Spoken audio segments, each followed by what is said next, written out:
Saludos amigos, yo soy Xavi dándote la bienvenida a tu canal de juegos de estrategia.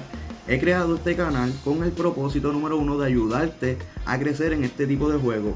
Así que si tienes dudas o quieres aprender algo nuevo, te invito a que te suscribas a este canal para que me apoyes y seguir creando contenido que sea de ayuda para todos, ya que estaré subiendo contenido sobre formaciones, consejos, recomendaciones, opiniones, eventos y otras cosas. Trataré de brindarles todo lo que esté a mi alcance y lo que sea acerca de este tipo de juegos. Como muchos saben, al comienzo es muy fácil.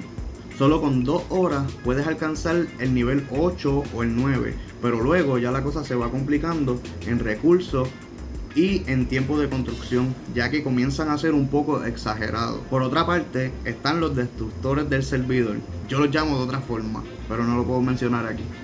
Son los que no paran de fastidiar el servidor y siempre tienes que tener tu escudo arriba.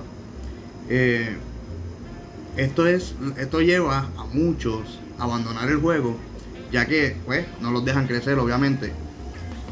Muchas veces tener recursos de más, los que se pasan de tu límite de protección, son la mayor atracción para este tipo de jugador. Por lo que si tu servidor es hostil o no tienen el NAP, por decirlo así, pues lo mejor es que no falles con tu escudo. Pero luego yo te haré un tema sobre esto. Por ahora, mi intención es de ayudarte si tienes alguna duda o estás comenzando en este juego, para servirte de motivación y que puedas crecer fuerte y en unión con tu servidor.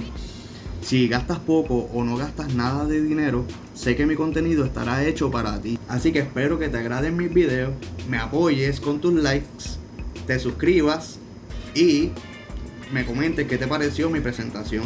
Con tus comentarios me ayudarás a seguir mejorando y motivando a crear nuevos videos.